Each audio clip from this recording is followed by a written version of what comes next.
Lo que les quiero comentar hoy día es que de nuevo se ha iniciado una polémica respecto a la zanja fronteriza que existe en Colchane, que es la frontera chilena con Bolivia y que sin duda alguna es el paso por donde más gente del extranjero en forma irregular pasa para Chile. Esto principalmente porque la polémica se produce porque el actual gobierno estaba en contra, muchos de los que son parte de este gobierno, partiendo por el presidente, en contra de que se realizara esta zanja porque nos recordaba un poco al muro que propuso Trump en Estados Unidos. Entonces, para entender un poquito qué es esta zanja, qué es esta fosa que se está construyendo en el norte, que lleva bastante tiempo, les quiero primero mostrar un video para que los amigos que no saben de lo que estamos hablando vean de qué se trata, porque casi podríamos decir, para los que somos de la zona rural, de la zona sur, que efectivamente existen fosas más profundas en nuestros caminos públicos que la zanja que está construyéndose en Colchane y que se va a volver a ampliar. Así que veamos primero qué pasa con la zanja de Colchane, qué es, y después veamos la polémica que existe en estos últimos días. Muros, zanjas, soldados. Pueden ser muy distintas las piedras en el camino de quienes han dejado todo atrás en busca de una vida mejor. En Chile, que la semana pasada decretó el estado de emergencia en su frontera, se ha reforzado la presencia militar y se han limpiado y rehecho las zanjas que separan la localidad fronteriza de Colchane de la vecina Bolivia. Trabajos que no todos ven con buenos ojos. Es fuerte porque por este lado es peligroso pasar con ese zanjón así porque hay muchos niños que van a tratar de ingresar a Chile. Una visión diametralmente distinta a la de las autoridades como el general Marcos Jaque. Yo creo que ha sido un balance positivo. Ya no se ve gente, por lo menos en la comuna de Colchane. Todo aquel personal extranjero ya ha sido recondicionado, redireccionado hacia distintos lados. Colchane, que tiene unos 1.300 vecinos, quedó totalmente desbordada tras la llegada de más de 1.500 migrantes irregulares, la mayoría. Bueno, para los que no recuerdan, fue una polémica muy grande que el alcalde de Colchane reclamaba, que efectivamente no tenía carabineros, que estaban sobrepasados. Había un pequeño punto, si no mal recuerdo, fronterizo, donde principalmente con la vigencia de la ley antigua de migración, las personas que ingresaban a Chile, para que sepan ustedes, lo primero que hacían era autodenunciarse en la comisaría, porque con eso activaban un mecanismo administrativo que en cierta medida le ayudaba a que no fueran inmediatamente expulsados. Con la nueva ley de migración, lo que hace, como decía ahí el oficial, era reconducirlos, porque existe una medida administrativa que pueden hacer el ejército, carabineros, que es tomar a un migrante que ingresa en forma irregular y reconducirlo, es decir, llevarlo para Bolivia, de donde venía. Pero teníamos el problema que Bolivia no hacía nada, ¿cierto? Más trágico es cuando los aviones han tratado de llevar a migrantes venezolanos irregulares a Venezuela y en Venezuela hubo un vuelo que no fue aceptado. Me gustaría saber qué opinas tú, si efectivamente es necesario la construcción de estas vallas, estas fosas, estos muros, para impedir el ingreso irregular a los países. Nosotros lo hemos visto principalmente cuando somos nosotros los que emigramos, los latinoamericanos, a países desarrollados, ¿cierto? Nos llama mucho la atención la migración europea, cruzando el mar, la migración que se produce de muchos países centroamericanos y también del sur, llegando a Estados Unidos, ¿cierto? Con el muro. Pero ¿qué pasa cuando los países latinoamericanos son los que tienen que construir estas vallas? ¿Estás de acuerdo tú con que se construya esta zanja o se construyan muros o cercas para impedir el paso de personas de un país a otro para evitar las zonas irregulares? Así que nos podías postear y comentar, dejarnos en la cajita y decirnos qué opinas de esto y sigamos viendo cómo es Colchane, que es una pequeña localidad de 1.000 personas donde hay un flujo superior a la población que existe en esa localidad nortina que queda en el altiplano de Chile. Procedentes de Venezuela a principios de febrero. Su alcalde, que se quejó de los daños colaterales de la declaración del estado de emergencia, valora sin embargo positivamente la limpieza de la zanja. Ha servido como señal a muchos migrantes que se encuentran en otros países y que creen que el paso aquí es permeable. Las zanjas pueden ralentizar, pero no frenar en seco el flujo de migrantes hacia Chile, que, a pesar de la pandemia, sigue siendo un imán para muchos habitantes de países vecinos, gracias a su estabilidad política y económica. Excavadas en 2017, las primeras zanjas fronterizas se llenaron pronto de pequeños puentes y pasos improvisados. Más de 1.400.000 migrantes viven en Chile, algo más del 7% de su población. Según las Bueno, eso es el impacto que se produce cuando nosotros nos preguntan por qué se ha producido un rechazo tan fuerte a la migración venezolana es principalmente porque es mucha gente proporcionalmente a la cantidad de habitantes. Chile tiene 18 millones de habitantes, somos un país pequeño y si hay un flujo cercano al millón, efectivamente es muy relevante. Recuerden que la minoría, por decirlo así, poblacionalmente más importante de Chile son los pueblos originarios, que alcanzan a ser 1.200.000. Es decir, que tengamos 1 millón de migrantes es un tremendo impacto. Primero porque se altera la entrega de ciertos beneficios, ¿cierto? Porque la discusión que existió en la primera oleada de migración haitiana y venezolana en Chile fue que al concentrarse todo en Estación Central de Santiago, habían ciertos servicios que eran copados, por ejemplo, servicios de salud municipales, ¿cierto? La primera atención de salud. Y lo otro, ¿por qué se denota? Y lo escuché el otro día en un podcast de unos amigos venezolanos, ¿por qué se denota tanto la presencia venezolana en Chile? Es porque se concentra en la capital Santiago, que solo tiene alrededor de 6 millones de habitantes, y efectivamente si hay 500.000, por ejemplo, porque la gran mayoría quiere ir a Santiago, es muy notorio. De hecho, los que somos de zonas no centrales, que no somos de la capital, cuando vamos allá hay barrios o sectores del centro donde notamos que el tono de voz, que es el mayoritario, no es el acento chileno, sino el acento extranjero. Entonces se produce porque es muy grande la población que está migrando por diversos motivos. Y otro comentario, que ustedes, los amigos que son del sur y que hemos visto esta zanja, nosotros tenemos caminos que tienen esa zanja al costado, ¿cierto? Que entre el campo y la carretera está esa fosa que se ve enorme, ¿no? Así que sigamos viendo qué pasa con la zanja. En el último año, más de 500 personas entraron diariamente de forma ilegal en el país, provocando una crisis migratoria sin precedentes y algunos episodios de violencia xenófoba. Bueno, eso es lo que pasaba con la zanja hace un año, ¿cierto? Y ahí nos contaban la historia y ustedes podían visualizar efectivamente cuál era la profundidad de la primera zanja, que era ridícula. O sea, por eso yo insisto, en la zona sur y en las zonas rurales de muchos sectores en Chile hay hoyos más grandes, y en la capital y algunas capitales regionales tenemos esos eventos, como decimos, los agujeros que hay en el pavimento un poquito más grandes. Pero esta es la última noticia que hay respecto a qué está sucediendo con la zanja. Recordemos que el actual gobierno en su mayoría se oponía al desarrollo de estas vallas artificiales para impedir la migración, en cierta medida porque consideraba que el derecho de migrar es un derecho humano, pero podría tener algunas consecuencias esta construcción. Y además que era un símbolo, ¿cierto? Era como tener una política pública internacional muy parecida a la que repudiamos de Donald Trump. Entonces veamos qué sucede con la información que nos dan ahora sobre la zanja. Esto es parte del noticiero Canal 13 de Chile.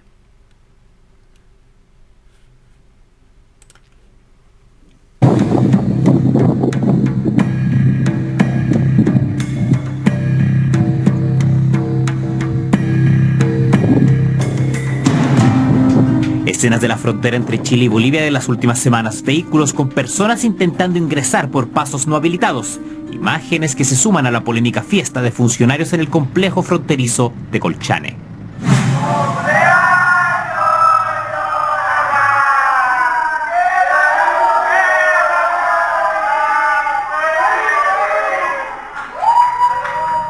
Situaciones que motivan que el alcalde de dicha localidad pida más resguardo para poder cubrir los lugares más vulnerables. Si bien antes de escuchar al alcalde, primero ustedes vieron que esa cantidad de vehículos, ciertos furgones, le decimos nosotros, cierto, de esas minivan, que llevaban migrantes, los dejan antes de cruzar la zanja y ellos tienen que trasladarse en forma individual. Nos recuerda a los coyotes, ¿cierto? El traslado de migrantes en la zona mexicana de Estados Unidos. Pero también, hubo una fiesta de los funcionarios que trabajan en Colchane. Yo entiendo que no eran funcionarios municipales, sino funcionarios vinculados a las áreas de migración. Y el problema, primero, no es malo que celebren la fiesta y todo lo demás, el cumpleaños de alguien, por lo que pasa ahí. Primero, lo malo es que hay alcohol, y segundo, que sea en un recinto público. No sabemos los horarios. Y además que es una muy mala señal, porque van a escuchar al alcalde, que era el mismo alcalde que habíamos escuchado con anterioridad, entiendo yo, que en definitiva lo que pasa es que ellos se encuentran sobrepasados por la cantidad de personas. Y lo que me llama mucho y me sorprende es que el servicio de protección no es de 24 horas. Entiendo que el ejército está 24 horas. Pero el servicio administrativo migratorio no funciona a las 24 horas cuando así debiera ser, porque es un lugar donde ingresa mucha gente al país.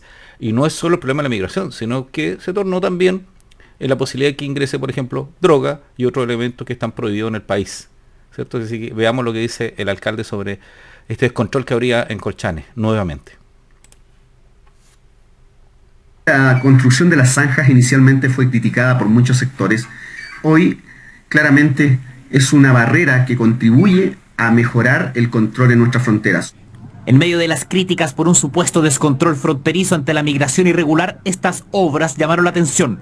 Maquinaria dispuesta por el gobierno trabajando en una zanja en Colchane. ¿Solo la zanja? No, imposible. Tiene que haber más resguardo. La zanja es insuficiente. Hay que poner más cosas, hay que hacer otras medidas. Quizás si lo hacen va a contribuir, pero no sé. Oye, la misma pregunta le hago a ustedes. ¿Es suficiente la zanja? ¿Es la zanja buena idea? ¿Habría que tener otras medidas? ¿Es necesario poner vallas físicas y no solo personal? Lo que implicaría que en toda la zona norte de Chile, que es la más permeable, deberíamos volver a poner un muro como tiene Estados Unidos. Porque recuerden que sí tuvimos una división muy riesgosa porque habían campos minados que fueron limpiados. No la mayoría, entiendo yo, que la frontera entre Chile, Perú y Bolivia no está totalmente militarizada en el sentido de haber sacado las minas antipersonales. Entonces, les pregunto a ustedes, ¿ustedes creen que tendremos que poner un muro? Y la otra pregunta es, ¿ese muro quién lo financia? Tendremos que hacer un muro que lo financien todos los países colindantes, por ejemplo Bolivia, que ya hemos tenido dificultades por el reintegro de los migrantes que pasan en forma irregular muy fácilmente desde Bolivia a Chile, o con Perú. Entonces, ya escucharon ahí las opiniones de algunos que dicen, no, sabes que no basta solo la zanja, ¿no? Volvamos a escucharlos para que ustedes puedan hacerse de nuevo una opinión. Si lo hacen va a contribuir, pero no sé si es suficiente. Trabajos que también se replicaron en Tocorpuri y la región de Antofagasta, una medida que en el pasado la vocera de gobierno calificó como macabra y medieval. Son franja o... Mira, ¿qué dijo Camila Vallejo en su tiempo, en su Twitter, hoy ex? Andar proponiendo zanjas para enfrentar la migración es devolvernos a la época medieval, a un paso de proponer campos de concentración, realmente macabro. Bueno, yo no comparto la opinión con respecto a los campos de concentración porque sí existen campos de refugiados. Se propuso y hubo una oferta, entiendo yo, de ACNUR, de poder poner un campo de refugiados que hiciera qué cosa, que al ingresar los migrantes en zona irregular tuvieran un lugar donde pernoctar, quedarse. Esto serían instalaciones con carpas, ¿cierto? Como las que ven ustedes en muchos países donde existe este tipo de migraciones, tanto en el Euroasia como en alguna zona de Europa. Ahí verificar efectivamente los antecedentes de las personas que ingresan, porque hay un grupo importante de personas que solo vienen a delinquir. Y de ahí efectuar toda la tramitación para ver dónde pueden quedarse, porque podrían tener familiares, por ejemplo, gente que se hiciera responsable. Pero el tener campos de concentración no, lo que se están proponiendo y que no fue aceptado y no se ha vuelto a discutir es que existan campos de refugiados, para que no tengamos este problema que se dio en algunas zonas donde efectivamente la gente pasaba la frontera, habían buses esperándolo y lo trasladaban a otras ciudades como Antofagasta donde se producían problemas. Tiene que haber un chequeo de las personas que llegan efectivamente al país, y ese chequeo tiene que ser un lugar donde pueden esperar. ¿Y pueden esperar en qué situación? En buenas condiciones, sin ser separados de sus hijos, con alimentación y con respaldo. Y eso no es solo una preocupación que tiene que tener el país, sino tiene que tener el concierto latinoamericano, ¿cierto? Para eso tenemos la OEA, y también internacional, y para eso está el ACNUR, que hubo una propuesta del ACNUR. Sí, el pensar que una zanja es devolvernos a la época medieval, bueno, en realidad es extremar la posición, pero escuchemos la crítica que se hace ahora, porque Camila Vallejo, en ese tiempo diputada, hoy día es ministro del gobierno. Volvamos a escuchar. La vocera de gobierno calificó como macabra y medieval. Son franjas o zanjas que están hace un rato y que hoy día se están reforzando a propósito de que en la región y en esa zona el delito de robo de autos y que pasan de Chile a otro o del extranjero a Chile es muy alto. La ministra Vallejo en su momento habló de que las zanjas eran macabras. Y hoy día la zanja parece ser una política pública de este gobierno, es una voltereta más. Controversia en la zona limítrofe a la que se sumó el jefe regional del Ministerio Público en Tarapacá, que acusó un descontrol en el paso por Colchane. Sí, el paso fronterizo propiamente tal tiene un horario, a las 18 horas me dicen. Ya. A las 18 horas se cierra. ¿Y después de eso? Ya, pues, no hay paso fronterizo, la gente pasa nomás, pues, sin control. ¿Y por qué es así? ¿Cuál es la razón de que sea así? Yo no puedo dar una respuesta, pero me parece tan insólito como ustedes. Bueno, ¿qué es lo relevante y qué es lo importante de la última declaración? El señor que habla, Raúl Arancibia, es el fiscal regional de Tarapacá. Recuerden ustedes, los amigos que están extranjeros, que Chile se divide en regiones. Las regiones no son autónomas, no somos un Estado federado en Chile, somos un Estado unitario. El organismo encargado de la persecución penal en Chile es el Ministerio Público, que está a cargo del fiscal nacional a nivel nacional y fiscales regionales. Es decir, que la persona que maneja mayor información respecto a la comisión de delitos y el ingreso ilegal, ¿cierto? Tiene categoría de delito, es Raúl Arancibia. Y además porque está vinculado al tráfico de personas, que es un delito. Y al tráfico y venta de, por ejemplo, droga y vehículos robados, como hablaba la vocera. Entonces, si Raúl Arancibia dice que a las 18 horas terminan los controles tradicionales y que él no entiende por qué, lo está diciendo una persona que está altamente informada y que maneja datos que nosotros no tenemos. Entonces sí existe un control en el ingreso de personas en el norte. Pero lo llamaron inmediatamente a que sacara una declaración donde aminorara un poquito el impacto que estaba produciendo lo que él señalaba. Pero me parece tan insólito como ustedes. Declaraciones que causaron sorpresa en el fiscal nacional. Desconozco el motivo por el cual sostiene aquello, me imagino que debe tener algún fundamento. No siempre es prudente informar acerca de las debilidades con las que se cuenta, está advirtiendo una debilidad. Tras ello, el propio Arancibia salió a aclarar sus dichos. Eso no significa que no haya control alguno, porque igualmente está Carabineros, igualmente están las patrullas militares, ¿no es cierto?, que andan, y la policía misma, que andan en el sector y ellos pueden ejercer un control después de esa hora. Pero yo me refiero al control fronterizo. Creo que el control fronterizo, el ideal sería que funcionara las 24 horas del día. Si la preocupación del fiscal regional, el fiscal Arancibia, es el ingreso de personas que tienen antecedentes penales, que son parte de estructuras criminales, esas personas no entran por el paso fronterizo de Colchane. Es bueno que el fiscal, cierto, que yo supongo lo tiene claro, esas personas no entran por ese paso fronterizo, entran por lugares no habilitados. Este viernes el subsecretario viajará a la región de Tarapacá, donde espera poder reunirse con el jefe local de la Fiscalía. Bueno, buen punto del subsecretario de Interior, ¿cierto? La gente que entra con la intención de delinquir no entra por el paso regular, entra por el paso regular. Pero también la gente que acarrea droga podría cometer el error de entrar por el paso regular, pero es una señal de que la gestión administrativa no está funcionando las 24 horas. Y además quedó la sensación, y como lo decía el fiscal nacional, parece que entregamos datos que no tendríamos que entregar, que la frontera norte en Chile es permeable. Entonces, eso es lo que está sucediendo, que nuevamente ha surgido lo de la zanja porque se está reactivando y porque efectivamente existe un tráfico importante. No es relevante para nosotros en mayor medida el hecho de que estén habiendo tráfico de vehículos, es lo relevante que estén ingresando gente en forma sin control. Y una de esas posibilidades de que entre gente sin control es que también hay delito de la venta ilegal de autos y la llevada de esos vehículos a otros países. Pero si solamente fuera eso, era un delito que ya existía anteriormente a la ola migratoria. Es decir, el problema que está viviendo cada uno de nosotros es el exceso de migración irregular, porque posibilita esa irregularidad que ingresan personas que vienen solo a delinquir. El problema no es la gente que no viene a delinquir. El problema es que si no hay control, vamos a tener una gran cantidad de delincuentes que estén pasando de país en país y están logrando que efectivamente una nacionalidad en especial sea repudiado porque se suma que esos actos delictuales son cometidos por todos los que llevan esa nacionalidad. Entonces, si existiera el control, podríamos efectivamente saber quiénes son aquellos buenos ciudadanos que por problemas políticos están yéndose de su país y quieren incorporarse a uno, y no el que estén sufriendo que se les apunte con el dedo porque se suma que son todos esos otros irregulares que solo vienen a cometer delitos al país. Bueno, soy Edgardo Lovera. Si te gustó el video y entendiste lo que es la zanja, no te olvides compartir, comentar. Para eso tenemos este mismo video en TikTok, y recuerda que tenemos nuestro podcast en Spotify. Así que tengas un buen día, una buena tarde y una buena noche. Que estés bien.